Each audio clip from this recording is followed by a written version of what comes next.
ocuparnos hoy día de las enfermedades respiratorias ocupacionales. ¿Bien? Quien habla es la doctora Miriam Latorre, médico neumólogo del Hospital Almenara. Ha habido un cambio, por razones de fuerza mayor, que hoy día realmente deberían ustedes tener la clase de neumonías intrahospitalarias, ¿no? Pero ha habido un cambio. Hoy voy a ir, yo conversar con ustedes de enfermedades respiratorias ocupacionales y el 6 de noviembre va a realizarse la clase de neumonías intrahospitalarias, ¿sí?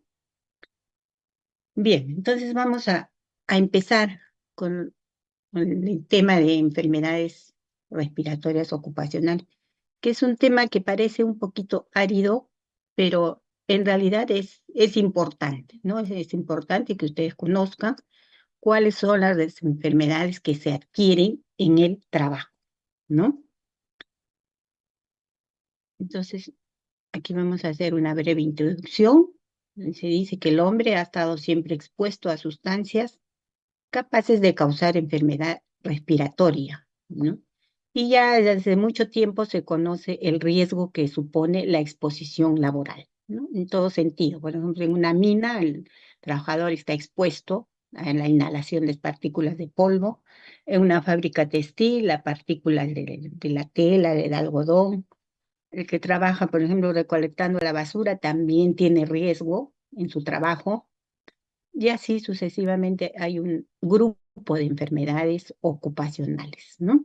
Como dice, dentro de las enfermedades ocupacionales existen una serie de afecciones que se caracterizan por la rápida aparición de síntomas. Puede ser de minutos a horas. Por ejemplo, podemos citar el caso de un asma ocupacional, ¿no? La persona o el trabajador va a presentar inmediatamente, o sea, una aparición rápida de la sintomatología.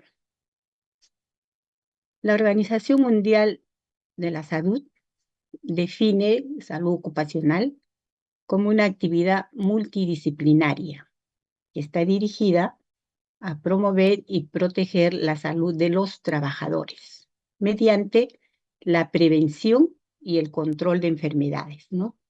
Accidentes y la eliminación de factores y condiciones que ponen en peligro la salud y la seguridad en el trabajo.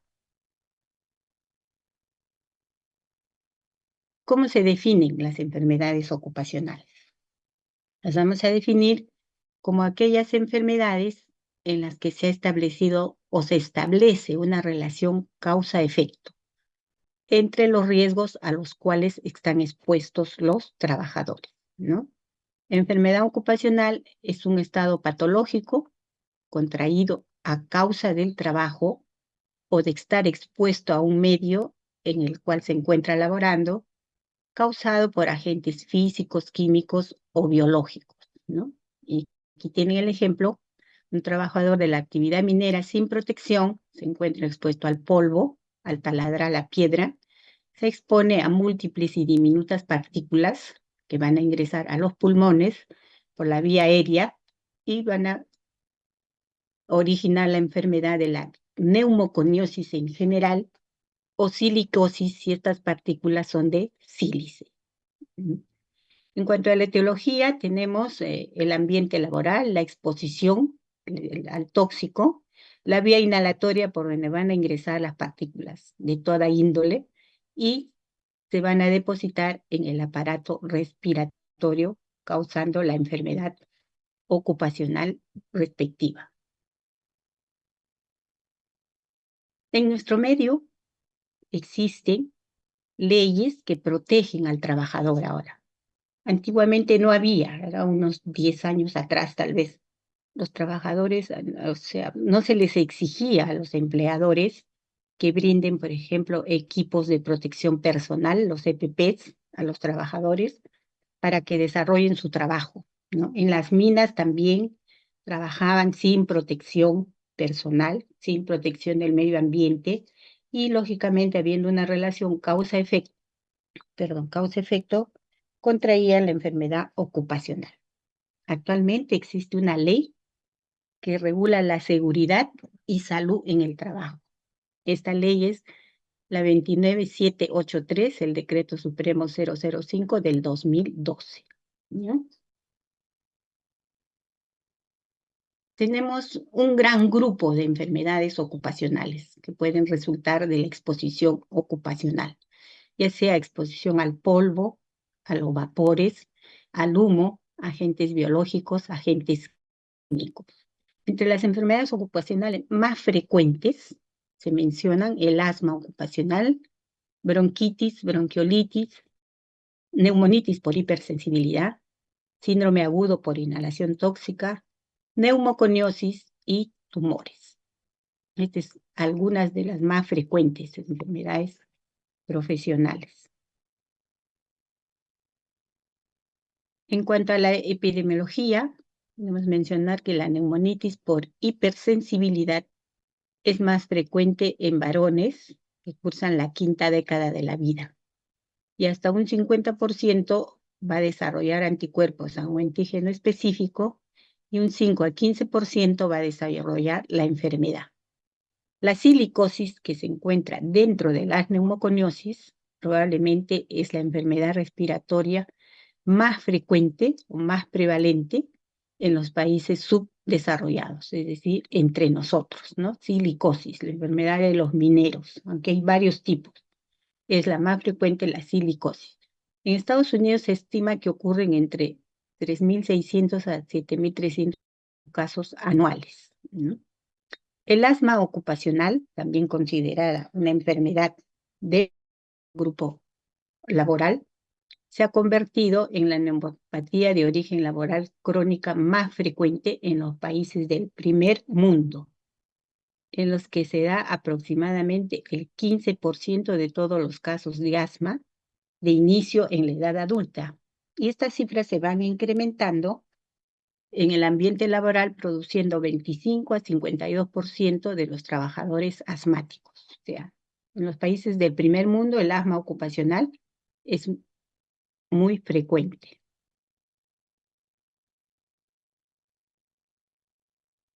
Para evaluar un paciente con enfermedad respiratoria ocupacional, tenemos que tener en cuenta el cuadro clínico, ¿no?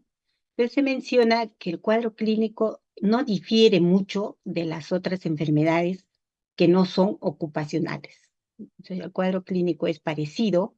Lo que sí es muy importante tener en cuenta los antecedentes del paciente. La historia laboral o la historia ocupacional es muy, muy importante, es fundamental para hacer el anamnesis de todo paciente respiratorio a fin de descartar una enfermedad ocupacional.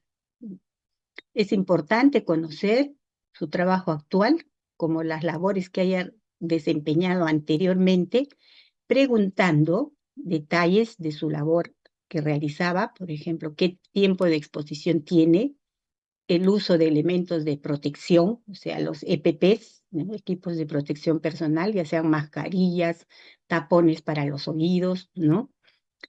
Y también tener en cuenta la relación de los síntomas con su trabajo y si existen otros compañeros de trabajo que tienen manifestaciones similares para estar pensando que se trata de una enfermedad ocupacional.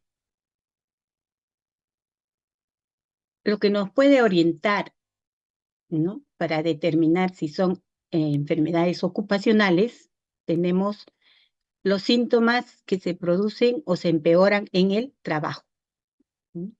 Estos síntomas van a mejorar cuando el trabajador se halla de vacaciones. Si existen más empleados que están afectados en la empresa, si se conoce que hay trabajadores que son retirados por la misma enfermedad, y si existen sustancias potencialmente productoras de enfermedad en el trabajo. Entonces, toda esta sintomatología o estos antecedentes pueden orientar al clínico para determinar si se trata de una enfermedad respiratoria.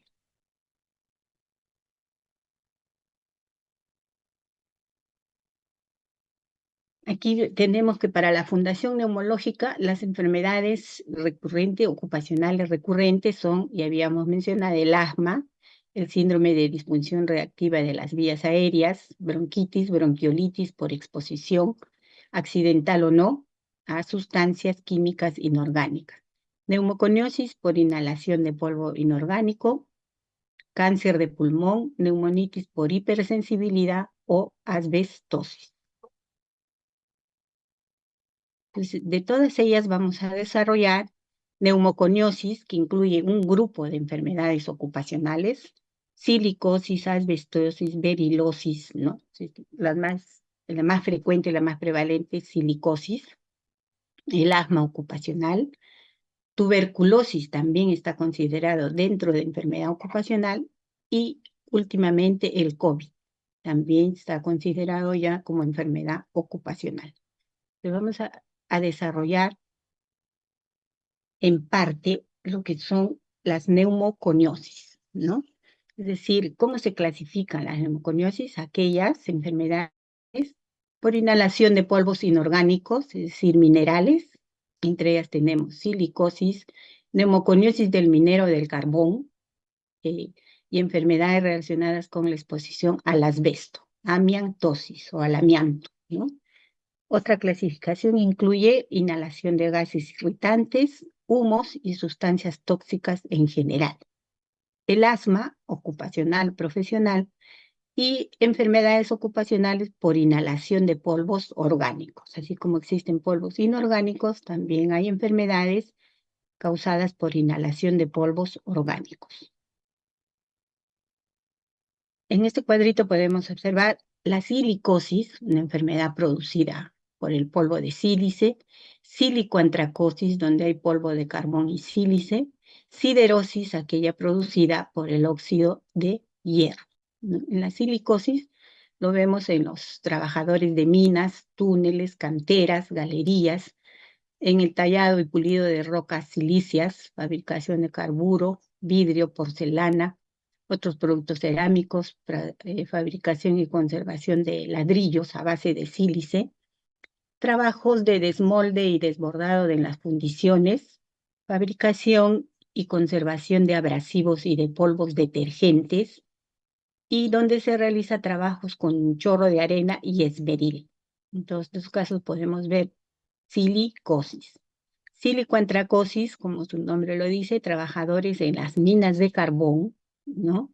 Se denomina, si solo fuera por carbón, se denomina antracosis. Pero si hay una mezcla de polvo de sílice y carbón, sílico-antracosis, ¿no? Lo vemos en los carboneros, fogoneros, manipuladores de negro de humo. Y la siderosis, aquella producida por el polvo de óxido de hierro, se observa en los pulidores, en los torneros del hierro y en los trabajadores de minas. Otras enfermedades profesionales, asbestosis producida por el polvo de asbesto, talcosis producida por el talco, baritosis producida por el bario, ¿no? Asbestosis en aquellos trabajadores que extraen, preparan o manipulan amianto o asbesto o sustancias que contengan asbesto, aquellos que están en la fabricación o reparación de tejidos de amianto, trituración, cardado, hilado, tejido, fabricación o manipulación de guarniciones para frenos, material aislante de amianto y productos de fibrocemento. Talcosis, trabajadores de las minas de talco, el yeso, en la industria papelera, en la industria textil, de la goma, aquellos que trabajan con aisladores para bujías en la industria farmacéutica. Y baritosis, trabajadores en las minas de bario, manipulan empaques y transforman compuestos de bario. Continúan las enfermedades profesionales, como digo, las que agrupan sobre todo lo que es neumoconiosis. Tenemos estañosis por el óxido de estaño, calicosis, polvo de calcio o polvo de caliza, vicinosis por el polvo de algodón, bagasosis, el bagazo de la caña de azúcar, ¿no? Trabajadores de la mina de estaño, calicosis, los que trabajan con cemento o mármol, vicinosis, en los trabajadores de la industria del algodón, bagasosis, trabajadores de la industria de la caña de azúcar o papelera.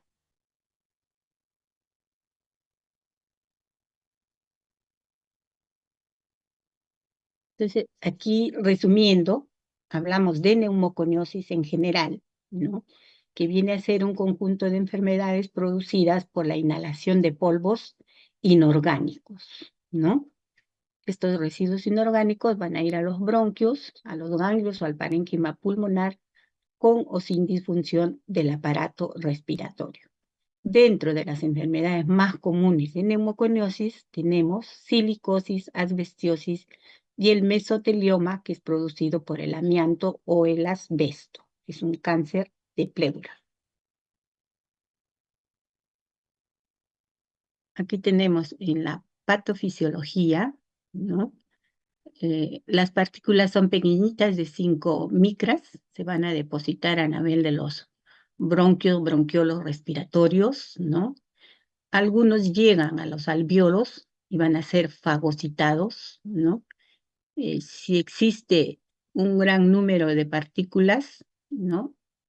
Este va a ser fagocitado por los macrófagos que se acumulan en el intersticio y eventualmente participan o son cubiertos por los neumocitos tipo 1. O sea, la patofisiología es que ingresan por la vía inhalatoria, ¿no? Vías aéreas grandes, pequeñas, bronquiolos, pueden llegar hasta el alvéolo, son fagocitados y también participan los neumocitos tipo 1. Aquí podemos observar una tomografía de un paciente con talcosis, ¿no? Es decir, manipulador de silicato de magnesio hidratado. O el talco también lo utilizan en la elaboración de caucho, papel, textiles, azulejos de cerámica, que se va a producir una inflamación granulomatosa, no necrotizante, que va a llevar a una fibrosis progresiva. Los ápices y los senos costofrénicos generalmente están respetados, o sea, no se toma. Es más, acá el parénquima pulmonar iliar o parailiar, ¿no? Y los hallazgos tomográficos incluyen nódulos centrolobuliares y subpleurales. Esta otra lámina es una neumoconiosis por metales pesados, que se pueden originar una neumonía intersticial por células gigantes, inhalación de metales pesados, el cobalto, el tungsteno, ¿no? Se produce una reacción de hipersensibilidad. Podemos ver bronquiolitis constrictiva, engrosamiento o fibrosis, ¿no? El cuadro clínico que se presenta generalmente es tos y disnea, sobre todo disnea, ¿no? Los pacientes portadores de neumoconiosis presentan como sintomatología principal la disnea. Aquí tenemos un resumen de neumoconiosis no fibrogénicas, es decir, aquellas que no van a inducir a la fibrosis, ¿no? Tenemos la siderosis, estañosis y varitosis. La siderosis, que se produce por la acumulación de óxido de hierro dentro de los macrófagos, en soldadores y mineros, no se asocia a un deterioro funcional, es decir, sus pruebas respiratorias pueden estar dentro de los normales, y se observan pequeños nódulos a lo largo de los vasos perivasculares linfáticos. En la estañosis, en la inhalación de óxido de estaño, tampoco hay deterioro funcional. Se observan micronódulos pequeños distribuidos uniformemente. Y la varitosis, aquellos que manipulan bario o sulfato de bario, ¿no? Extremadamente denso en las imágenes, lo que vamos a observar lesiones nodulares sin afectar a los ápices y las bases pulmonares, ¿no? Entonces, recuerden siempre casi a nivel, las lesiones radiológicas se van a ver a nivel iliar para iliar.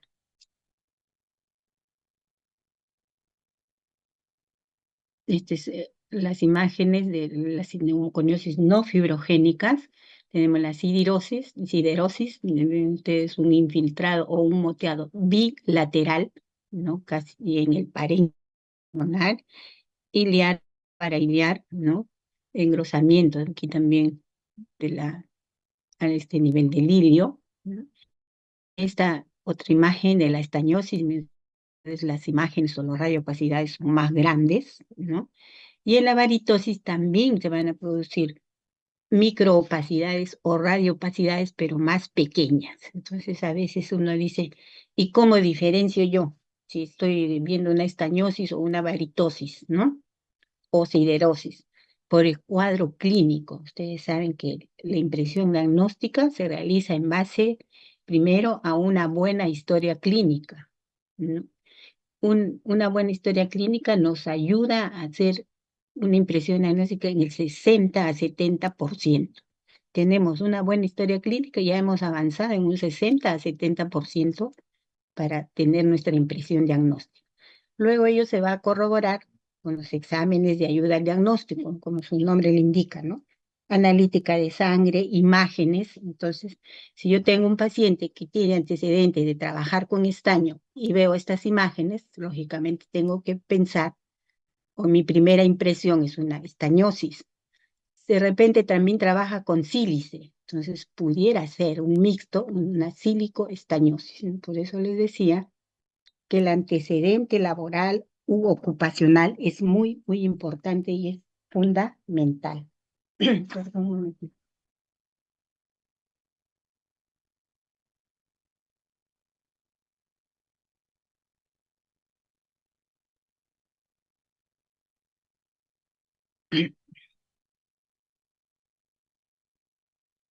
Aquí tenemos silicosis, ¿no? Que es la enfermedad más prevalente, ¿no? Dice, es una enfermedad pulmonar intersticial causada por la inhalación de polvo de sílice cristalino, óxido de silicio. ¿Qué es lo que va a producir este óxido de silicio? Una inflamación y una cicatrización en el tejido pulmonar, ¿no? O sea, tiende a producir una fibrosis pulmonar, ¿no? ¿Quiénes están expuestos o cuáles son los factores de riesgo? Aquellas personas que desempeñan trabajo donde están expuestos al polvo de sílice, se inhalan estas partículas que varían en tamaño de 0,2 a 10 milímetros.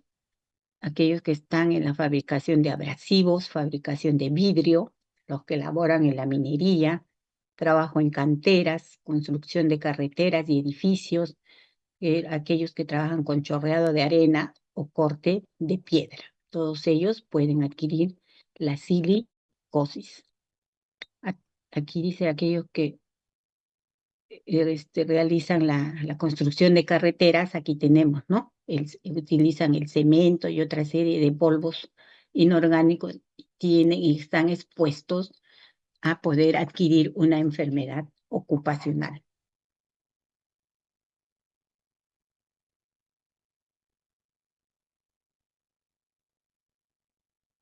¿Cuál es la patogenia en este tipo de enfermedades? Tenemos inhalación, depuración y retención. Es decir, se inhalan las partículas menores de 5 micras, ¿no?, que van a alcanzar el saco alveolar y se depositan en su pared.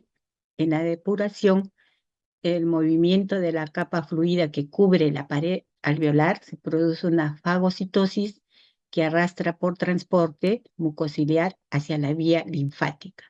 Y en la retención, algunas partículas llegan al intersticio alveolar, quedan retenidas y son las que van a producir la enfermedad. Entonces, la patogenia, recuerden, inhalación, depuración, retención. Participan los monocitos, linfocitos, granulocitos, las interleucinas 1, expansión de la respuesta celular, y los radicales libres altamente abrasivos. Vamos aquí a mencionar los tipos de silicosis. Tenemos silicosis crónica, silicosis aguda y silicosis acelerada. La silicosis crónica es aquella que aparece después de una exposición de varios años al factor de riesgo, ¿no? Después de 20 años. ¿Qué es lo que vamos a observar en una radiografía simple? Un patrón nodular sin repercusión clínica significativa, ¿no? Y la silicosis complicada, vamos a observar masas mayores a 1 centímetro, porque esta va a inducir hacia una fibrosis masiva progresiva. Y de ahí puede complicarse con un neumotórax o cavidades. En la silicosis aguda, la forma clínica es rápidamente progresiva, puede presentarse entre los 6 meses a 2 años de estar en contacto con niveles muy altos de sílice, después de una exposición intensa al sílice. Se presenta compromiso renal, hepático y esplénico y tiene mal pronóstico, ¿no? Y la silicosis acelerada es la intermedia entre la silicosis crónica y la silicosis aguda. Clínicamente se parece a la forma aguda y anatomopatológicamente se parece a la forma crónica. Entonces, recuerden, tres tipos de silicosis: crónica, aguda y acelerada. El cuadro clínico les había manifestado el síntoma primordial o fundamental, la disnea, que se agrava por el esfuerzo. El paciente puede presentar tos, a menudo persistente, una fatiga también persistente, taquimia, pérdida de peso, pérdida del apetito, dolor torácico, fiebre. En los casos avanzados podemos observar cianosis, cor pulmonar, insuficiencia respiratoria, ¿no? También podemos observar como manifestación clínica dedos en palillo de tambor, ¿no? En la mayoría de los casos se describe en la literatura que la exploración física suele ser anodina, ¿no? Puede o no presentarse obstrucción al flujo aéreo, sobre todo en los casos si la silicosis o la neumoconiosis es leve, ¿no? O en otros casos puede verse un patrón restrictivo en la espirometría, ¿no? Lo que se va a alterar es la capacidad vital forzada. A la auscultación tenemos roncos y sibilantes, así como cuando existe cierto grado de fibrosis se van a escuchar estertores crepitantes posterolaterales. ¿Cuáles son las complicaciones de la neumoconiosis o la silicosis? La insuficiencia respiratoria, una fibrosis masiva progresiva, tuberculosis, cáncer de pulmón. Si se asocia a enfermedades autoinmunes como artritis reumatoidea, tenemos el síndrome de Kaplan, ¿no? Y hay presencia de nódulos fibróticos reumatoideos de 0,5 a 5 centímetros.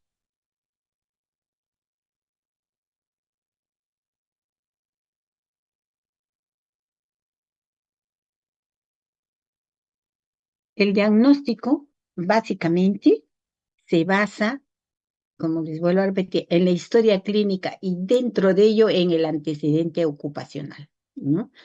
En el diagnóstico de silicosis, el antecedente ocupacional es fundamental y tiene causa-efecto, ¿no? Sin antecedente a la exposición del polvo de sílice, no vamos a mencionar que haya silicosis.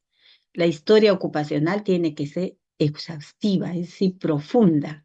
Indagar, como ya les había mencionado, el tiempo de exposición al polvo, qué tipo de polvo, ¿no?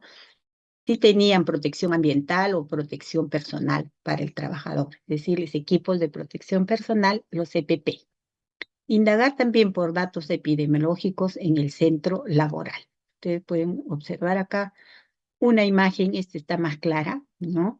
De una neumoconiosis donde se van a presentar unas radioopacidades que pueden ser, primero, micronódulos pequeños, que se van creciendo hasta conglomerarse y hacer una radioopacidad más grande.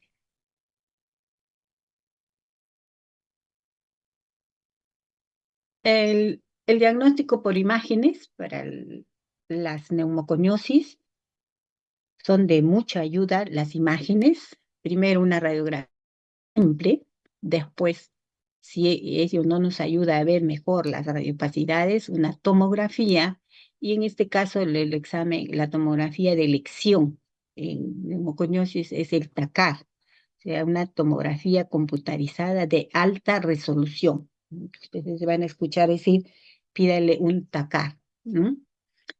La radiografía, como les decía, es el método de diagnóstico para detectar neumoconiosis póstero, anterior y lateral. Podemos detectar la neumoconiosis simple y complicada, ¿no? En la simple vamos a ver opacidades redondeadas. No suele producir alteraciones funcionales, es decir, funcionalmente no hay significación clínica. En la complicada se caracteriza por la existencia de masas de fibrosis masiva, o sea, esas radiopacidades grandes, gigantes, y un conglomerado con diámetro mayor a 1 centímetro. La evolución de la forma simple a la complicada se debe a factores muchas veces desconocidos. Entre los factores conocidos tenemos elevada exposición al sílice, abundante profusión nodular, puede complicarse con tuberculosis o enfermedades del colágeno. Este es un cuadrito también que nos permite llegar a un diagnóstico de silicosis en su forma simple o en su forma complicada, ¿no? Forma simple, una radiografía de tórax nos ayuda, una espirometría, con controles periódicos de 1 a 3 años, ¿no? Entrevista al paciente, indagando sobre sus antecedentes, la radiografía de tórax, la espirometría y la saturación de oxígeno. Nos va a permitir detectar pérdida de la función pulmonar, progresión de lesiones radiológicas, presencia de insuficiencia respiratoria, presencia de complicaciones y aparición de morbilidad asociada. Mientras que en la forma complicada se piden las imágenes, radiografía, tomografía, espirometría, pero aquí ya se hace un estudio más profundo de la función pulmonar, ¿no? Podemos pedir volúmenes pulmonares estáticos, la difusión del CO, ELCO, gasometría arterial, pruebas de esfuerzo. Aquí tenemos, se amplían las pruebas funcionales, se establece un diagnóstico diferencial con una tomografía computarizada de alta resolución, con un TACAR. También se puede realizar una broncoscopía, una biopsia, para establecer un tratamiento específico, explorar también si el paciente es tributario a un trasplante.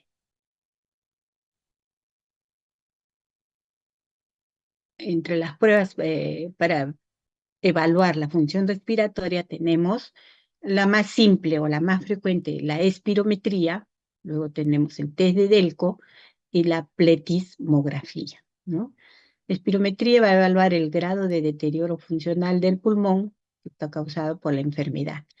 ¿Qué es los parámetros que vamos a ver en una espirometría? Porque tiene múltiples parámetros, pero en los casos de fibrosis pulmonar o de enfermedades ocupacionales, es importante conocer la capacidad vital forzada y el volumen expiratorio forzado al segundo. Les decía que en este tipo de enfermedades vamos a encontrar una reducción de la capacidad vital forzada, o sea, la espirometría nos va a dar un patrón restrictivo, generalmente. Puede ser también un patrón mixto, donde se involucra la capacidad vital forzada y el volumen expiratorio forzado al segundo. O sea, puede ser un patrón obstructivo. Y si estuviera alterado solo el volumen expiratorio forzado al segundo, estamos hablando de un patrón obstructivo, que no es el caso en las enfermedades ocupacionales, sino ya, por ejemplo, vemos enfermedades obstructivas, EPOC, asma bronquial, donde solo se altera el BEPSU1, ¿ya? Los valores normales de ambos parámetros son de 80 a más de lo esperado, ¿no? 80% a más. Tenemos un trabajador con una capacidad vital forzada de 70, entonces ya estamos hablando que existe un patrón restrictivo. También se realiza la evaluación del test de Delco y la pletismografía. Aquí pueden observar una radiografía, ¿no? Y dice, hay afección en los lóbulos superiores, ¿no? O en el segmento B6, ustedes saben la segmentación bronquial, ¿no? Y pueden haber ganglios calcificados, lo que se denomina cáscara de huevo. Por ejemplo, acá, los ganglios se aglomeran, se calcifican y se denomina cáscara de huevo. Tenemos otra radiografía, donde podemos observar un patrón de silicosis. Primero, como les digo, da radioopacidades, micro radioopacidades bilaterales, respetando prácticamente los vértices y generalmente las bases a nivel iliar, parailiar, o pueden conglomerarse también en grandes masas o grandes radioopacidades, están yendo a una fibrosis pulmonar masiva.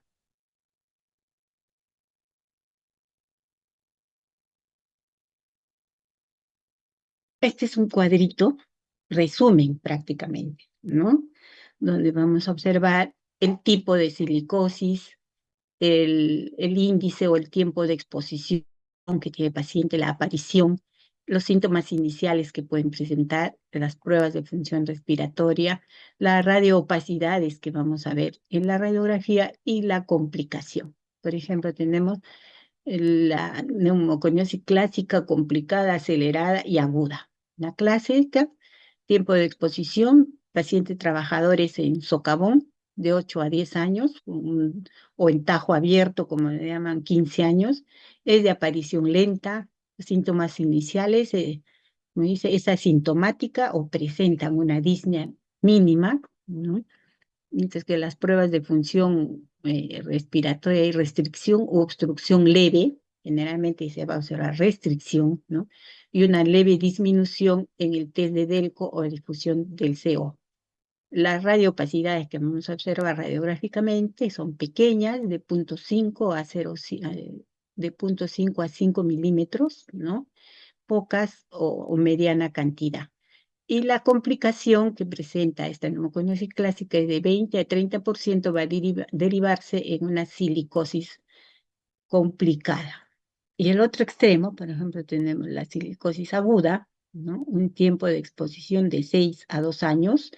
Su aparición es brusca o violenta, dicen que el síntoma principal, la disnea, la espirometría nos va a dar una restricción marcada, la radiografía, radiopacidades de 1 a 5 milímetros abundantes, puede complicarse con proteinosis alveolar, correlacionado con el cuadro clínico, puede haber micobacterias o nódulos silicóticos extrapulmonares. ¿No? El tratamiento en silicosis en general, o neumoconiosis, por decirlo así, es una enfermedad incurable e irreversible. Entonces, el tratamiento es sintomático, ¿no? Porque esas lesiones que ustedes han visto, esas radiopacidades pequeñas, bilaterales, o esas radiopacidades masivas, grandes, ¿no? Que van a la fibrosis pulmonar masiva, no tienen cura. Entonces, el paciente hay que darle tratamiento sintomático, apoyarlo con oxigenoterapia, esteroides, para que las personas puedan respirar mejor, aliviar su dolor, disminuir la inflamación.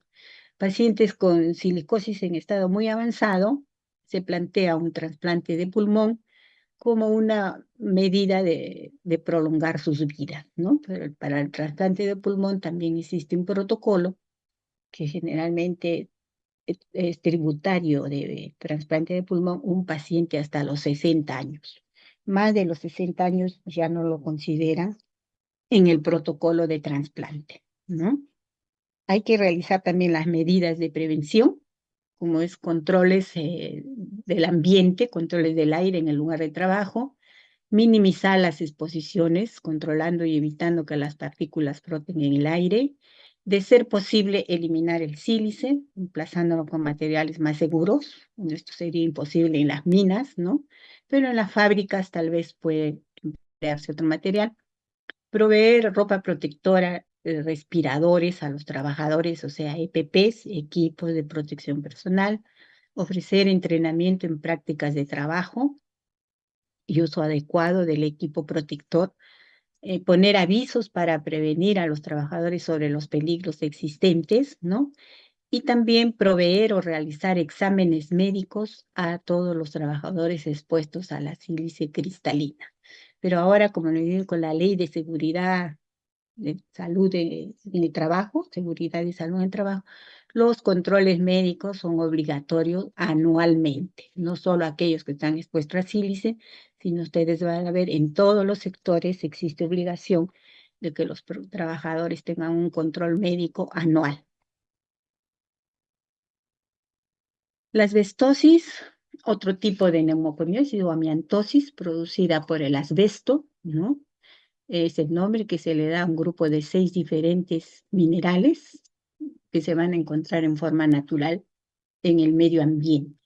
Es un tipo de neumoconiosis que está causada por inhalación del asbesto, que se va a caracterizar por una fibrosis pulmonar difusa y progresiva.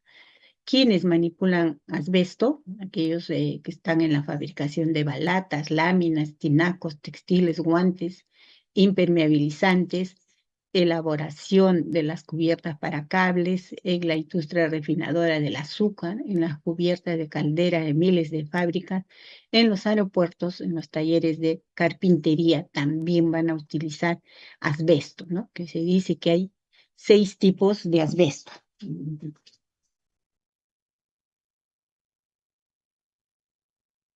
Entre estos 6 tipos de asbesto se menciona, por ejemplo, la mosita, ¿no? La actinolita, la croxidolita, el crisotilo, que es el más común, la tremolita y la antofilita. Son 6 tipos de asbesto que van a generar o producir la enfermedad amiantosis o asbestosis. En la patogenia es similar a la que hemos visto anteriormente, es la inhalación de las partículas de asbesto que van a ser fagocitadas por los macrófagos alveolares, ¿no? Puede ser fagocitada por otros macrófagos, acá liberan enzimas y radicales libres y van a producir el daño al tejido pulmonar. Aquí en la fagocitosis de macrófagos alveolares, ¿no? Se liberan diferentes factores que van a atraer o activar a los fibroblastos y estos van a inducir a la reacción fibrogénica, o sea, a la fibrosis pulmonar masiva, dañando también el tejido pulmonar.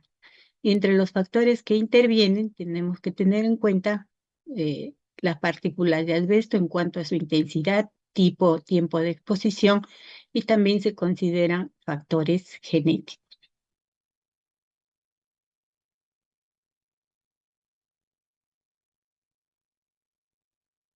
Las manifestaciones clínicas, ¿no? Tenemos el cuadro clínico, funcional, respiratorio y la imagen radiológicas de asbestosis similar a otras fibrosis intersticiales. Creo que vamos a observar en imágenes patología asociada a la exposición al amianto, alteraciones en la pleura, por ejemplo, placas pleurales, un derrame pleural benigno, engrosamiento pleural, atelectasias, ¿no? En las neumoconiosis, por asbestosis, neoplasia es la más frecuente, el mesotelioma pleural, o sea, cáncer de la pleura, también se halla el cáncer de pulmón. Otras localizaciones puede haber derrame pericárdico, mesotelioma peritoneal, ¿no? Y en cuanto a las manifestaciones clínicas o el examen clínico que vamos a realizar, habíamos mencionado que se ausculta un tipo de crepitantes o de estertores en las zonas laterales inferiores, ¿no? Este crepitante persistente seco que se describe como un celofán o se denomina velcro. Es un tipo de estertor específico en las enfermedades eh, fibróticas, ¿no? En las fibrosis pulmonares, en este caso como la neumoconiosis, van a generar fibrosis pulmonar masiva, entonces vamos a escuchar un tipo de crepitante, pero que se denomina velcro, ¿ya? Ustedes saben que el crepitante, en una neumonía, por ejemplo, yo escucho crepitantes solo a la inspiración, escucho crépitos. En este caso de fibrosis, voy a escuchar el crepitante o voy a escuchar el velcro en los 2 tiempos, a la inspiración y a la expiración. Esa es la diferencia de un estertor crepitante en fibrosis pulmonares masivas, de un estertor crepitante en neumonías.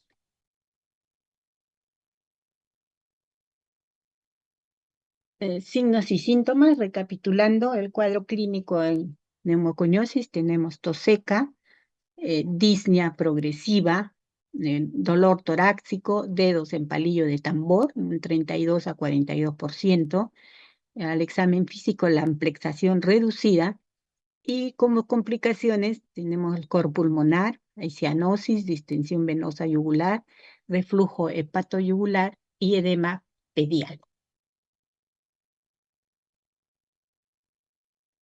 Radiológicamente en asbestosis podemos observar diversos tipos de neoplasia, ¿no? La más frecuente, como les decía, el mesotelioma o el cáncer de la pleura. También se menciona el cáncer de pulmón, frecuente por asbesto, seguido del mesotelioma. El mesotelioma es una patología que va a aparecer después de un tiempo de exposición de 15 a 20 años. O sea, se presenta en una edad promedio de la vida, 40, 50 años, tal vez 50, recién van a dar sintomatología o el trabajador va a presentar sintomatología relacionada con mesotelioma. Mesotelioma también, como decía, tumor de pleura, pero también puede verse en peritoneo, en la laringe, el esófago, el estómago, colon, recto, riñón, enfermedades fibrosantes, ¿no? Que van a producir fibrosis pleural y placas hialinas pleurales. En la radiografía de tórax vamos a observar imágenes reticulares y lineales, ¿no?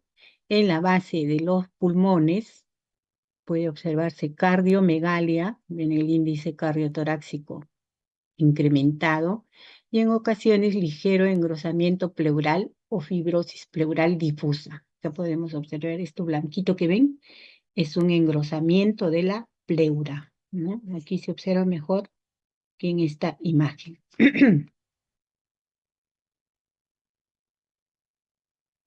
Tomográficamente, o sea, tomografía computarizada de alta resolución en un TACAR, vamos a observar engrosamiento de la pleura e intercisural, imagen en panal de abejas, esto que ven acá, ¿no? En algunos sitios, sobredistensión pulmonar y quistes subpleurales, ¿no? Imagen de panal de abejas en otras radiografías es más típico, imagínense ustedes un panal y así se observa un conglomerado. Las pruebas de función respiratoria ya las hemos mencionado, ¿no? Tenemos la espirometría, en primer lugar, como prueba funcional pulmonar, test de Delco, espirometría. En la espirometría lo que vamos a observar, un patrón restrictivo, la capacidad vital forzada disminuida. El BEPS-1 o el FEM pueden estar disminuidos o no, pero básicamente lo que vamos a observar en estas enfermedades es el FBC disminuido y el volumen residual puede estar aumentado. En la gasometría podemos observar hipoxemia, disminución de la difusión del CO e hipercapnia, ¿no? El tratamiento, como ya les he mencionado, de todas las neumoconiosis es irreversible, ¿no? Y puede progresar incluso cuando el trabajador ya ha dejado de ser expuesto a los factores de riesgo. O sea, bueno, lo que se menciona es aun cuando la exposición ha cesado, ¿no? La enfermedad puede progresar, puede seguir progresando. Si estuvo leve, puede verse complicada, puede hacerse aguda o acelerada, ¿no? El tratamiento sintomático, mucolíticos, broncodilatadores, oxígeno, terapia. También puede coexistir con otras enfermedades subyacentes, o sea, puede haber un trabajador, perdón, con silicosis, que también tiene un EPOC, por ejemplo, es un fumador crónico, entonces tiene silicosis EPOC. Bronquiectasia, puede presentar bronquiectasia de tracción o infecciones del tracto respiratorio inferior. Puede presentar hipertensión arterial pulmonar. También se recomienda como medida de prevención la vacunación contra la influenza y contra el neumococo. También en el tratamiento está incluido la terapia de rehabilitación pulmonar y como un medio de prolongar la vida del paciente, considerarlo para trasplante pulmonar, dependiendo de su edad y de que cumpla el protocolo establecido. Ese ha sido un resumen prácticamente silicosis, fundamentalmente, que incluye otros tipos de minerales inorgánicos, asbesto, talco, berilio, bario, en fin, todo lo que ustedes puedan conocer. Y otra patología muy frecuente como enfermedad ocupacional, tenemos la antracosis. La antracosis se denomina, es una neumoconiosis que se presenta en trabajadores del carbón. O sea, son neumoconiosis de los mineros del carbón. Es una enfermedad que compromete el parénquima pulmonar, es lentamente progresiva, es causada por la inhalación y la acumulación del polvo de carbón en los pulmones. Pueden observar ustedes acá en esta lámina de histología cómo es que las partículas de pulmón se van a de carbón se van a depositar en los pulmones.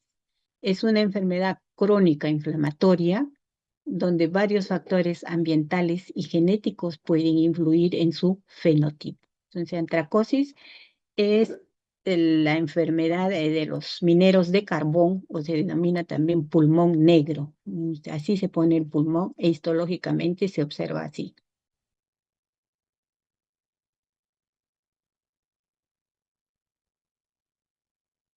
Aquí tenemos otras láminas de la neumoconiosis de los trabajadores del carbón. Miren, aquí hay más depósito de partículas del carbón, ¿no? Se conoce como la enfermedad de pulmón negro. Tiene dos formas, simple y complicada. La forma simple casi no produce síntomas y la forma complicada puede causar falla respiratoria y muerte. En las imágenes, los signos radiográficos y de tomografía computarizada no son muy patognomónicos, por decirlo así, no son indistinguibles de los de la silicosis. Por eso es fundamental conocer el antecedente ocupacional, ¿no? Que vamos a observar micronódulos en el parénquima y subpleurales, aquí en predominio del lóbulo superior derecho, ¿no? Calcificaciones en cáscara de huevo. La fisiopatología es semejante, ¿no? Produce fagocitosis por los macrófagos alveolares, se liberan citocinas, se van a pasar a los nódulos de carbón por acumulación de colágeno, producen un enfisema local. En la fibrosis, que se presentan en áreas adyacentes a las máculas de carbón, es decir, se deposita el carbón y alrededor puede fibrosarse, ¿no? Esto ocasiona una distorsión de la arquitectura pulmonar, hay obstrucción al flujo de aire y hay deterioro funcional. Esta antracosis o neumoconiosis de los mineros del carbón puede ser leve, puede ser severa, ¿no? Hay gran destrucción del parénquima pulmonar. Había mencionado que hay dos formas de la neumoconiosis del minero de carbón, la simple y la complicada, con máculas de carbón individuales, la simple, y la complicada con coalescencia de máculas y fibrosis masiva progresiva. Las manifestaciones clínicas, la antracosis en su forma leve, se ha dicho en su forma simple, es asintomática. Los síntomas pulmonares más crónicos conducen a la bronquitis o al enfisema, presenta una tos crónica y generalmente evolucionan a una fibrosis progresiva masiva, una fibrosis masiva progresiva, por la disnea que es progresiva. Pueden presentar un esputo negro denominado melanoctisis. En las complicaciones tenemos la asociación en neumoconiosis de los trabajadores del carbón con algunas características de la artritis reumatoidea. Se produce la aparición de múltiples nódulos redondeados en el pulmón en un tiempo relativamente corto. Es lo que se denomina el síndrome de Kaplan. Eso es una neumoconiosis o una neumoconiosis del pulmón negro o de los mineros de carbón asociado a artritis reumatoidea, ¿no? Existe también en este tipo de pacientes el riesgo de contraer TBC o de presentar una esclerosis sistémica progresiva y cáncer de estómago.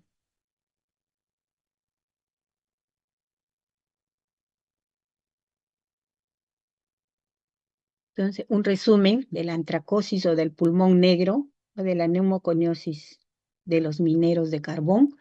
Neumoconiosis simple, puede ser complicada o puede ser reumatoide asociada a una colágenopatía, donde vamos a ver nódulos de crecimiento rápido y distribución uniforme, pues se conoce la neumoconiosis reumatoide como el síndrome de Kaplan, llamemos la neumoconiosis simple, nódulos redondos menor de 10 milímetros, localizada en zonas pulmonares medias y superiores, no hay calcificación ganglionar, y en la complicada, estas lesiones fibróticas masivas son mayor de 10 milímetros.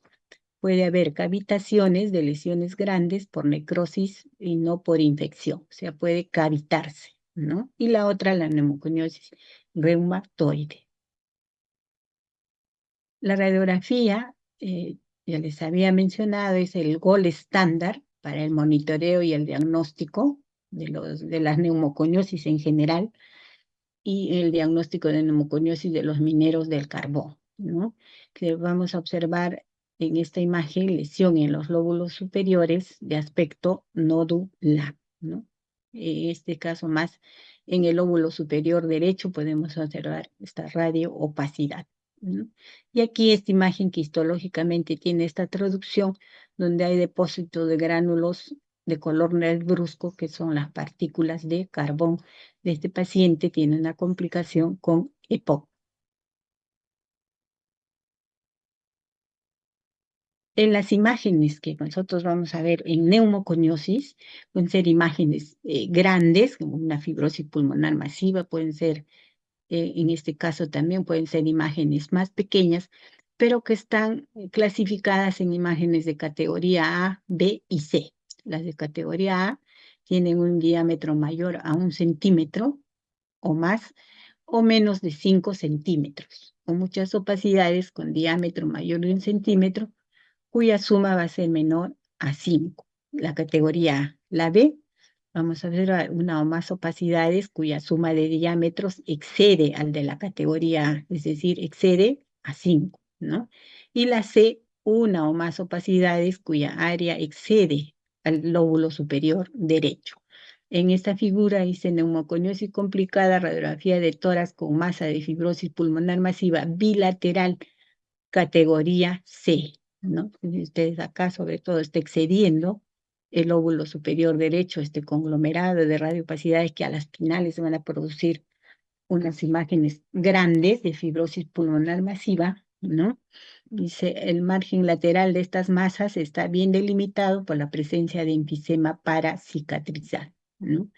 Miren cómo se compromete el pulmón, más el parénquima pulmonar, ¿no? En el minero de carbón, bueno, abarca los lóbulos superiores, en las otras neumoconiosis casi respeta los ápices y las bases. Esta es una radiografía de una antracosis, ¿no? Donde no se puede observar bien, pero ustedes agudizan su vista, aquí hay un filtrado micronodular bilateral. Acá es otra imagen de una neumoconiosis complicada, básicamente semejante a la que hemos visto anteriormente, imágenes de fibrosis pulmonar masiva. ¿De qué tipo? ¿De qué tipo vimos? A ver, si están atentos, aquí me responde, ¿qué categoría de imágenes son?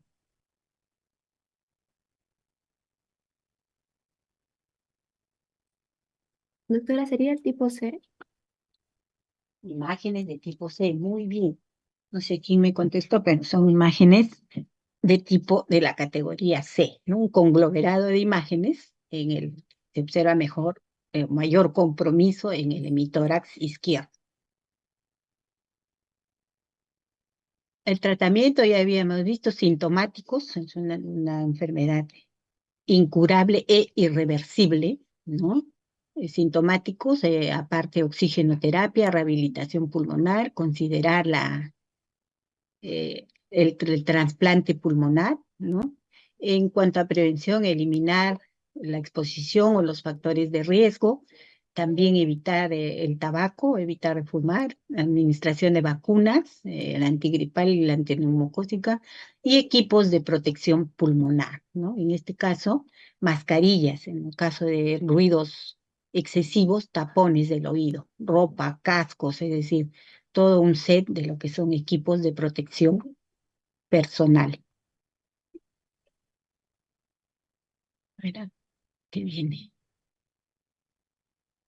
Con ello hemos terminado todo lo que se refiere a neumoconiosis o un resumen de lo que es neumoconiosis, porque en realidad, como les decía, el capítulo de la neumoconiosis es bien, bien extenso, pero tratando de hacer un resumen, el cuadro clínico va a ser el mismo, la sintomatología predominante, la disnea, las imágenes que vamos a ver a nivel iliar, pariliar, microopacidades, ¿no? Que luego si evolucionan a la fibrosis pulmonar masiva. ¿Sí?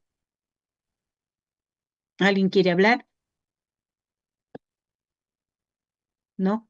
Si evolucionan a la fibrosis pulmonar masiva, vamos a ver esas imágenes que están clasificadas en imágenes de categoría A, B y C. Eso prácticamente como un tip o lo que es neumoconiosis. Les había mencionado también que el asma ocupacional forma parte de lo que son enfermedades profesionales u ocupacionales. Pero si hacemos un breve descanso, un break de 2 minutos, yo creo que nos haría mucho bien. ¿Sí? Hola. Sí, doctora, está bien. Para desarrollar lo que es asma ocupacional, tuberculosis ocupacional y el COVID considerado últimamente como enfermedad ocupacional también. A ver, entonces hacemos un pequeño break.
Bien, entonces ahora continuamos con lo que es asma ocupacional, ¿no? El asma, como ustedes ya saben, es una limitación variable al flujo aéreo y va a haber una hiperreactividad bronquial que se atribuye a causas o condiciones derivadas de un determinado medio laboral, ¿no? En un ambiente laboral vamos a encontrar agentes inductores y agentes incitadores. Ya están todos, ¿no? ¿Sí? Entre los agentes inductores tenemos aquellos que producen obstrucción bronquial, hiperreactividad inespecífica e inflamación. En las incitadores solo producen obstrucción a menos que la exposición sea a altas dosis. Aquí podemos observar un bronquio normal, de calibre normal, y un bronquiolo inflamado o donde hay una broncoconstricción. En el asma ocupacional, es aquella que está relacionada con el trabajo, ¿no? Van a existir mecanismos, el cuadro clínico, la evidencia causal. Aquí tenemos que intervienen el factor inmunológico y el no inmunológico. En el factor inmunológico interviene la inmunoglobulina E, que está mediado por antígenos de elevado peso molecular y otros de bajo peso molecular, ¿no? La inmunoglobulina E no está mediada en los de bajo peso molecular, básicamente, ¿no? existe un periodo de latencia y la evidencia causal va a ser la provocación, es decir, la persona o el trabajador está expuesto al, al factor de riesgo o al alergeno, ¿no? Y en el no inmunológico se va a producir un daño agudo para cuando hay dosis elevadas de exposición o de factores de riesgo. El comienzo es brusco, no tiene un periodo de latencia, como cuando interviene el factor inmunológico, y hay una íntima relación temporal de exposición con la sintomatología que se va a presentar. De todos los casos de asma que se presentan en la población adulta, el asma ocupacional representa un 10 a 15% de los casos. Otros autores consideran hasta un 25%. En cuanto a la patogenia de asma ocupacional, vamos a tener en cuenta el nivel de exposición, el tipo de agente, el modo de exposición y también los factores genéticos. Aquí tenemos agentes que van a causar asma ocupacional. Les había dicho que hay agentes de elevado peso molecular y de bajo peso molecular. Así tenemos, por ejemplo, los agentes de elevado peso molecular, la harina, los alergenos derivados de animales, las enzimas, el látex, los mariscos. Ellos que van a desencadenar el asma ocupacional, ¿no? Así tenemos, por ejemplo, vamos a ver asma ocupacional en los panaderos, en los pasteleros, en los moledores de grano. En los alergenos derivados de animales tenemos los médicos veterinarios, sobre todo los trabajadores agrícolas. En los agentes de elevado peso molecular, las enzimas, observamos asma ocupacional en trabajadores usuarios de detergentes, farmacéuticos, panaderos, aquellos que manipulan el látex, los trabajadores de salud o de laboratorio, los manipuladores de mariscos, los que procesan mariscos, ¿no? Son agentes comunes y ocupacionales que van a causar asma ocupacional inmunológicamente mediada por la inmunoglobulina E.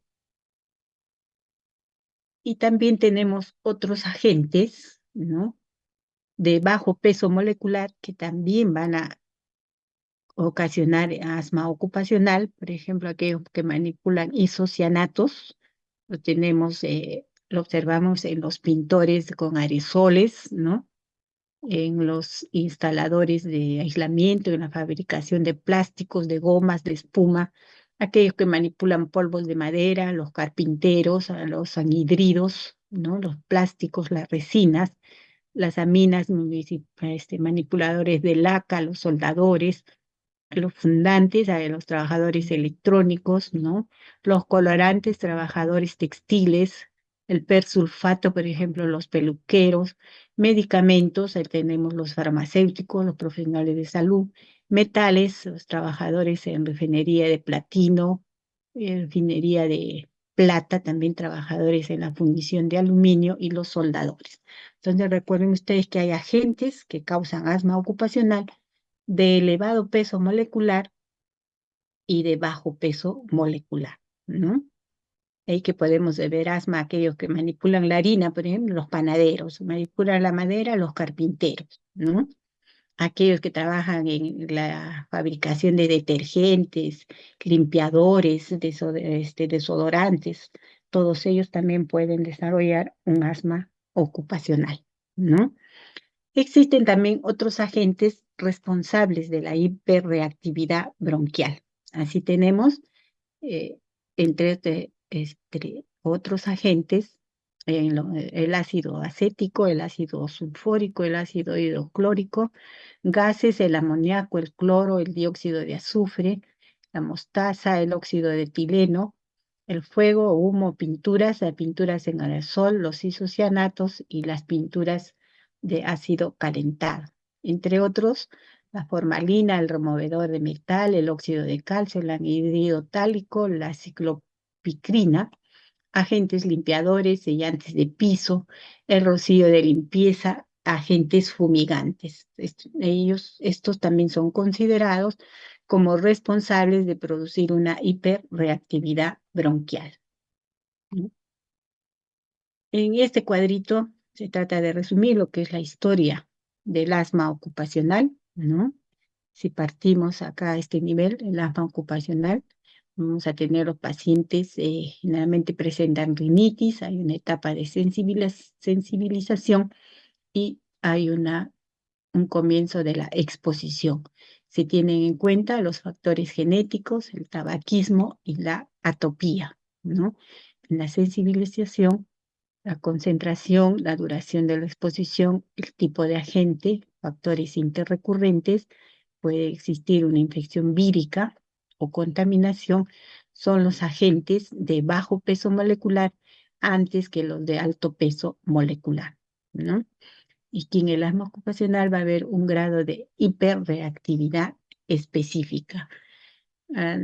Cuando cesa la exposición, ¿no?, a estos agentes que hemos visto, múltiples agentes, 25% puede recuperarse, pero en el 75% persiste la hiperreactividad bronquial, ¿no? Duración total de la exposición, duración de los síntomas, gravedad del asma en el momento del diagnóstico.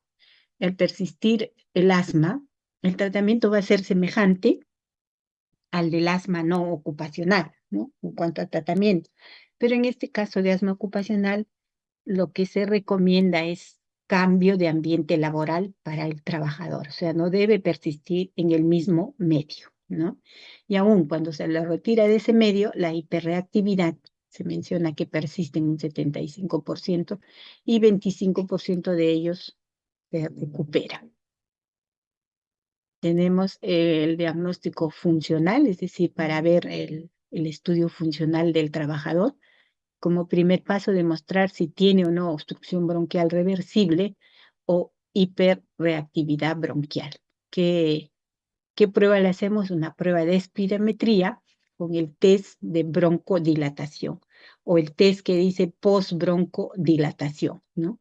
Si este resultara negativo, mencionan un test de provocación bronquial con metacolina o histamina, pero en realidad en nuestro medio no se realiza este test, ¿no? Una vez demostrado que hay que determinar la asociación en el deterioro, si este deterioro funcional guarda relación con la exposición laboral. Lógicamente, si el paciente presenta sintomatología de asma en una fábrica textil, por decirlo así, porque está inhalando las partículas de algodón, ¿no?, entonces hay que ver la relación que existe entre la exposición a estas partículas y el deterioro funcional que tiene al hacerle una prueba espirométrica con el test de postbroncodilatación, ¿no?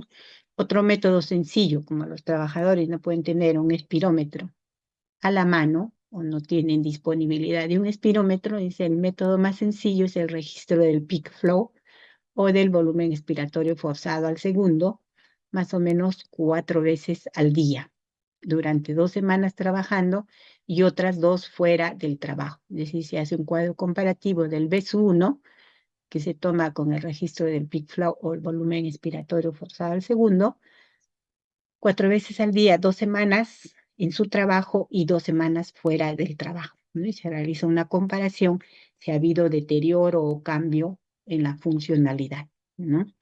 El hallazgo más claro es la presencia de una variabilidad diurna superior al 20% durante los días de exposición y no durante los días que no se encuentra en su trabajo o se haya de vacaciones. O sea, cuando está expuesto, hay una variabilidad superior al 20%. En asma ocupacional también podemos valernos del diagnóstico inmunológico, realizar pruebas cutáneas, el prick test, ¿no? Cuando el prick test es negativo, hace la prueba de intradermo reacción, ¿no? Otros métodos de laboratorio, el dosaje de inmunoglobulina E total, el dosaje de inmunoglobulina E específica, la comprobación y la provocación bronquial específica, ¿no? Como una prueba de referencia para confirmar el asma ocupacional, ¿no? Básicamente con el test de postbroncodilatación, ¿no? Se menciona también los criterios de Brooks, como criterios mayores y criterios menores.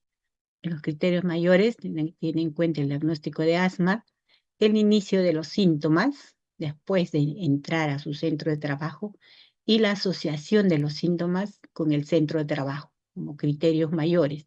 Como criterios menores, el agente reconocido como causa, los cambios en el BEPS-1, volumen expiratorio forzado al segundo, ¿no?, que se puedan producir en el trabajo, pruebas de provocación específica positivas y una clara asociación entre los síntomas y la exposición al agente específico. Entonces, en este caso tomamos en cuenta los criterios de Brooks, los criterios mayores y los criterios menores. El tratamiento, como se había mencionado, primero cesar la exposición, ¿no? Lógicamente, si está en un ambiente de fabricación de lejía, detergentes, betún, entonces el trabajador hay que retirarlo de ese medio, cesar la exposición, reubicarlo en otro puesto de trabajo diferente, ¿no? Y sigue el tratamiento convencional de asma de acuerdo a los protocolos establecidos. Y se recomienda también abandonar el hábito del tabaco. Eso es en cuanto a asma bronquial. Otra enfermedad ocupacional, tenemos tuberculosis ocupacional, ¿no? Ahora, el Ministerio de Salud está haciendo mucho énfasis en tratar de controlar la tuberculosis, no solo ocupacional, sino la tuberculosis en sí, la tuberculosis global, que día a día parece que va en aumento pese a todos los esfuerzos que se realizan, ¿no? Porque hace años solo teníamos una tuberculosis sensible y una tuberculosis resistente, nada más. La sensible que respondía a un tratamiento de 6 meses, la resistente no había una resistencia marcada, por decirlo así, que cedía para utilizar streptomicina, quinolonas, la asociación. Pero ahora último ya estamos frente a una tuberculosis resistente, pero multidrogo resistente, extremadamente resistente, en los que ya en la extremadamente resistente prácticamente ya no hay tratamiento para darle, ¿no? Pese a las asociaciones que se hacen, pero el paciente no responde. Entonces hemos visto que la tuberculosis, no la ocupacional, sino la otra, también va evolucionando, al igual que esta que es adquirida en el trabajo, ¿no? La tuberculosis ocupacional, se había mencionado al inicio que existe una relación causa-efecto, ¿no? Es decir, la adquiere el trabajador en su centro de trabajo, como se describe acá. Tuberculosis ocupacional, una tuberculosis debe ser considerada como enfermedad ocupacional cuando las personas la contraen a causa de su trabajo. Existe un efecto de causalidad, es decir, que si no desempeñaran ese oficio o profesión, la enfermedad no se hubiese producido o no se va a considerar como una enfermedad ocupacional. Entonces, deben tener claro que debe existir causa-efecto, ¿no? En el Perú está normado y reglamentado los derechos laborales inherentes a tuberculosis como enfermedad ocupacional, ¿no? Existe una cobertura por discapacidad temporal o permanente. La probabilidad de infectarse de un trabajador, generalmente de salud, aquellos que trabajan, por ejemplo, en el laboratorio, como dice, depende del grado y del tiempo del contacto con el bacilo, ¿no? Por ejemplo, ¿quiénes pueden contraer una TBC ocupacional? Los trabajadores en salas de emergencia, en salas de broncoscopía, en los servicios de neumología, en las salas de autopsia, en los laboratorios o en microbiología. También se observa en los hospicios y penales, ¿no? La seguridad laboral para el control de infecciones debe ser garantizada por el empleador, es decir, que el empleador debe proveerles de equipos de protección personal, así como también tomar las medidas del control ambiental o del lugar donde trabaja, ¿no? Se debe implementar actividades específicas de aislamiento, protección respiratoria, sistemas de tratamiento de aire, etcétera, para reducir el riesgo de TBC nosocomial.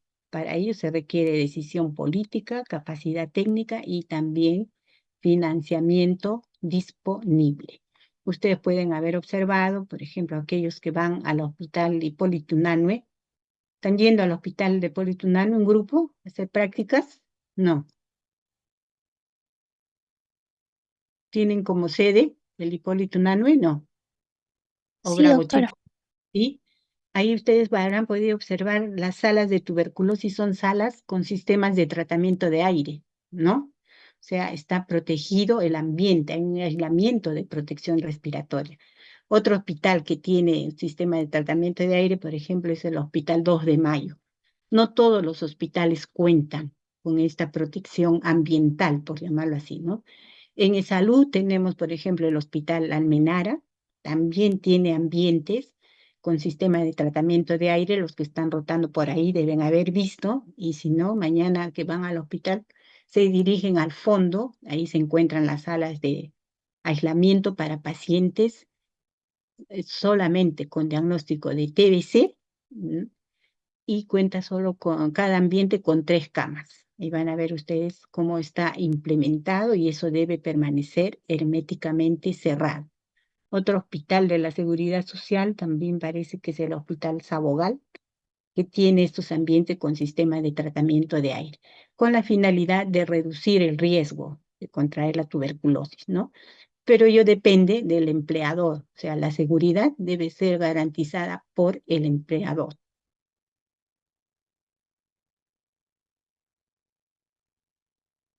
Dice, en nuestro medio la evidencia de infección tuberculosa en personal de salud se tiene en los informes de brotes en hospitales nacionales. Hace algún tiempo atrás, unos 8 años atrás, se produjo como un brote de TBC pulmonar en diferentes hospitales, ¿no? Así tenemos, por ejemplo, en el Rebagliati, médicos del Hospital Rebagliati piden declaratoria de emergencia por TBC. O sea, ellos se habían contagiado de TBC pulmonar, ¿no? Otro diario, por ejemplo, Perú 21, me dice médicos se infectan con tuberculosis en el Hospital de Salud Grau, ¿no? Otra epidemia de TBC continúa en el Hospital Grau, no solo los médicos, las enfermeras, los técnicos, el laboratorista.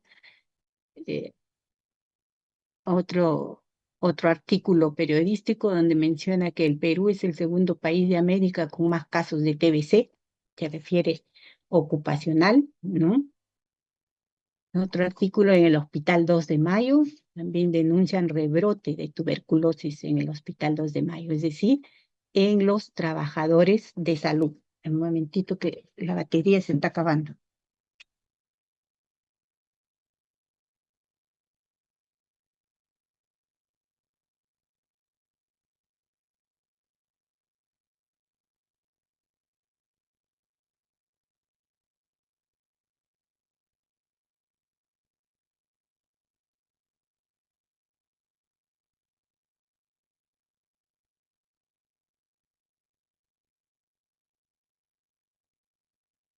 A ver, no me había percatado que ya no había batería. Entonces, este es un rebrote de tuberculosis en el Hospital 2 de Mayo, ¿no? Entonces, son reportes que dan a conocer sobre casos de tuberculosis ocupacional, es decir, en los trabajadores de salud, ya sean médicos, enfermeros, técnicos, es decir, todos aquellos que tienen relación directa o contraen la tuberculosis en su centro de trabajo. Por ejemplo, también cuando ingresan a hacer el internado, porque ahora de alumnos no sé si les pedirán examen médico, pero sí se debe pedir por convenio con las universidades, todo alumno debe ingresar al hospital previo examen médico, sobre todo previa radiografía de tórax, ¿no? Y si va al internado, con mayor razón, porque se ha visto casos de internos que han cogido la tuberculosis en su centro de trabajo y se ha considerado como una tuberculosis ocupacional. Pero si no tenemos una radiografía de base, es decir, cómo ingresaron ustedes al hospital, va a ser difícil demostrar que sea una tuberculosis ocupacional, ¿no? ¿Ustedes han pasado por el examen médico o no? ¿Les han tomado o no? Sí, doctora. ¿Sí? Sí, doctora. Claro. Ese es básico, es elemental para luego, Dios no lo quiera, por A o B, se enferman de tuberculosis, ¿no? Ya tienen una base que ustedes entraron sanos, pero hay algunos también que pueden tener una imagen cicatrizal que tuvieron TBC fuera, ¿no? Entonces ya también ahí hay que dilucidar si se trata de una TBC ocupacional o no, ¿ya? Entonces, en nuestro medio, tuberculosis es considerada enfermedad ocupacional para el personal de salud en todo el territorio nacional y está incluida dentro del seguro complementario de trabajo de riesgo, el CTR, ¿no? Contemplado que es un seguro obligatorio, todos deben tener este seguro o tienen todos los trabajadores de salud, y esto está contemplado en la Ley de Modernización de la Seguridad Social, la Ley 26790.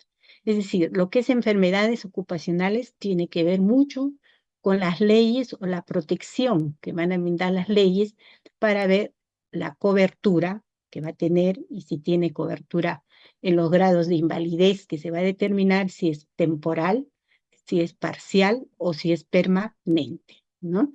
Por ejemplo, el MINSA, el Ministerio de Salud, con la resolución ministerial 069 del año 2011, aprobó el documento técnico de evaluación y calificación de invalidez por accidentes de trabajo y enfermedades profesionales. Entonces, en ello se definen los criterios para invalidez temporal o permanente en casos de tuberculosis pulmonar o extrapulmonar. Entonces, ahora los trabajadores de salud sí están muy protegidos con estas leyes que se están dictando o los decretos o las resoluciones ministeriales que se emiten por el Ministerio de Salud. Todo ello para prevenir que el trabajador adquiera una enfermedad ocupacional, ¿no?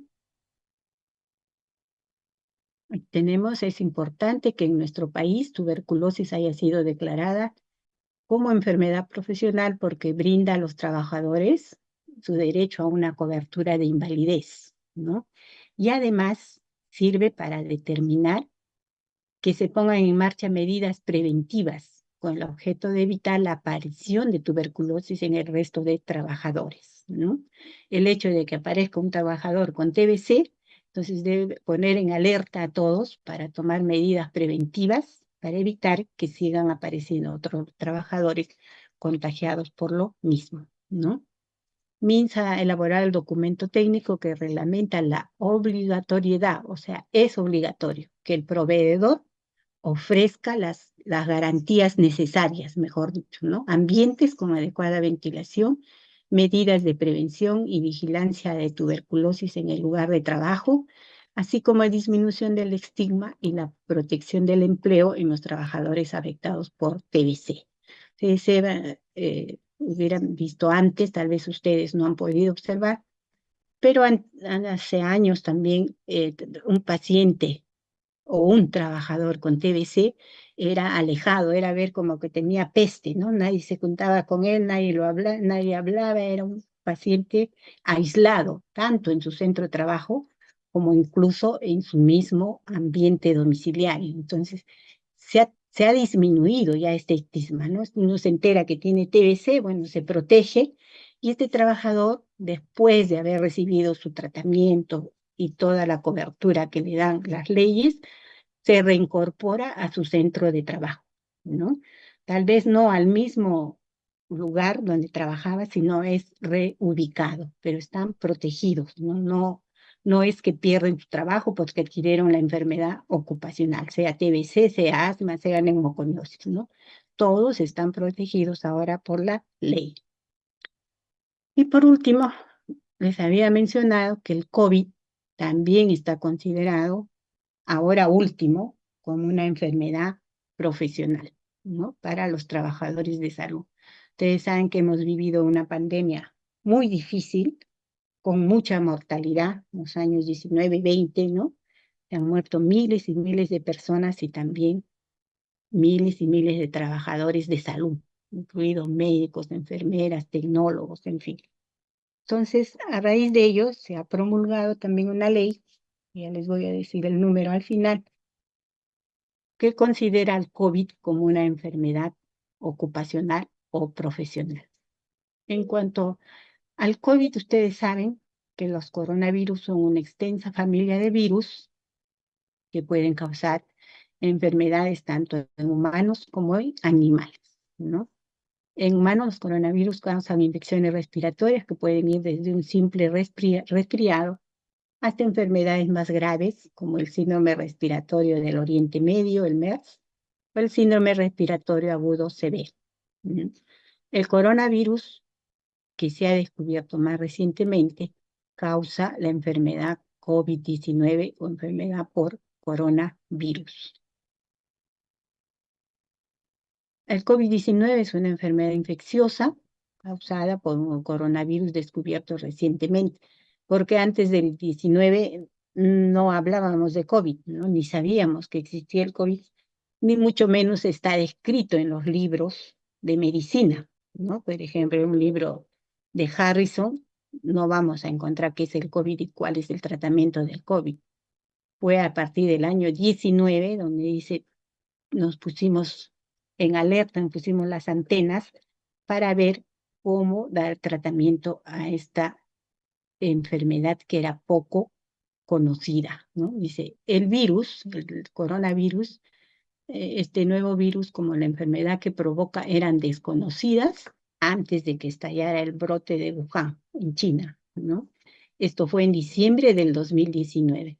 Cuando estalla el brote en China, todos, al menos la mayoría decía, está tan lejos que no va a llegar a Sudamérica, entre ellos el Perú, pero no tardó mucho tiempo, que sí, ya se presentó, más o menos en el mes de febrero, ¿no?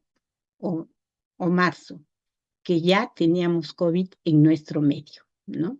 Actualmente COVID es una pandemia que afecta mucho a países de todo el mundo. Fue una pandemia a nivel mundial, como dice, países ricos, países pobres, todos estábamos inmersos en lo que era la enfermedad. Entonces, COVID-19, una enfermedad respiratoria muy contagiosa causada por el virus SARS-CoV-2. Este virus se transmite de una persona a otra en las gotitas que una persona dispersa cuando tose, estornuda o habla. Es posible también que se transmita al tocar una superficie con el virus y luego se lleva las manos a la boca, la nariz y los ojos. Por eso que en aquella época, 19 y 20, estaba prohibido, ¿no? Cogerse la nariz o cogerse los ojos, por ejemplo. Los signos y síntomas más frecuentes, acá hay síntomas, ¿no? Hay un error de tipeo, son fiebre, tos, dificultad para respirar. A veces presentaban dolores osteomusculares, escalofríos, cefalea, dolor de garganta, y ya cuando estaba complicado, había pérdida del gusto y del olfato, ¿no?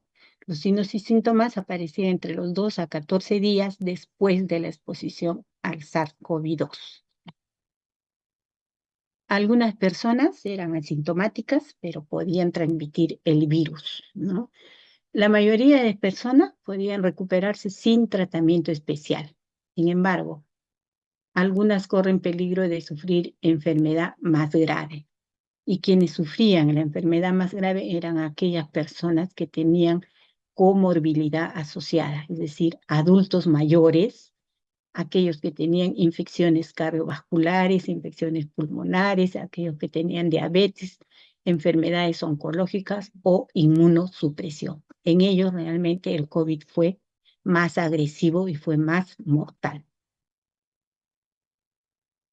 En una tomografía computarizada, que es lo que vamos a observar en COVID, imágenes bilaterales en vidrio pulido o en parches, lo que se denomina el tracing paving, ¿no? Ustedes van a ver tomografías o radiografías por COVID, sobre todo tomografías, las imágenes características en vidrio pulido o en parches, ¿no? Ven ustedes acá, o el tracing paving, como un patrón reticular lineal, imágenes quísticas, ¿no?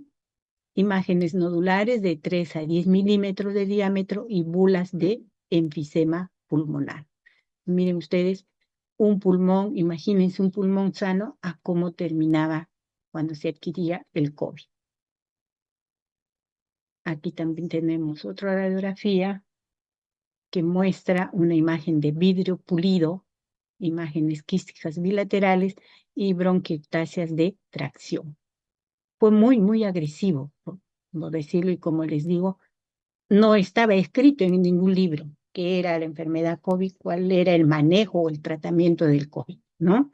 Prácticamente se tuvo que ver la forma de implementar un tratamiento y de incluso crear las vacunas, porque tampoco había vacunas para el COVID en ese momento, ¿no?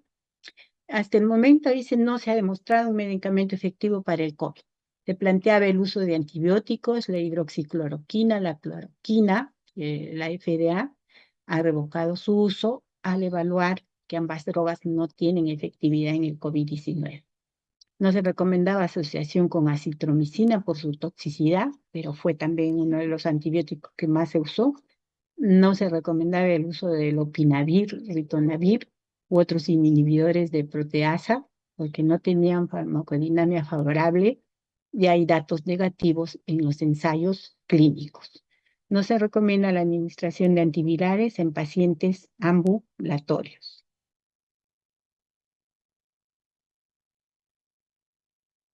También se hablaba de la ivermectina, ¿no? Muy controversial su uso, pero que según algunos sí era efectivo, muchos de ellos han tomado, y otros que no preconizaban su uso porque era prácticamente indicado para la parte veterinaria, ¿no? Para el manejo de parasitosis como estrongiloidiasis, y las concentraciones inhibitorias prácticamente no son alcanzables. La ivermectina se usaba más para el tratamiento en caballos, ¿no? No en humanos, pero como digo, sí se llegó a utilizar y hasta ahora es controversial la demostración de su eficacia. Algunos dijeron que sí se curaron y otros no, ¿no? Se espera futuras investigaciones, en particular para virus respiratorios. También se aplicó el uso de corticoides, oxigenoterapia, y se hizo o se realizó la profilaxis de enfermedad tromboembólica, ¿no? O sea, el uso de anticoagulantes, heparina, enoxaparina. Y como les mencionaba, actualmente ya está considerada como una enfermedad profesional a través de la ley 31025 que se promulgó en junio del año 2020. Entonces, los trabajadores de salud también que adquirieron el COVID en esa oportunidad también están protegidos legalmente. Entonces, con ello hemos terminado la clase de lo que son enfermedades ocupacionales. Muchas gracias por su atención. Si tienen alguna pregunta o comentario para poder escucharlos.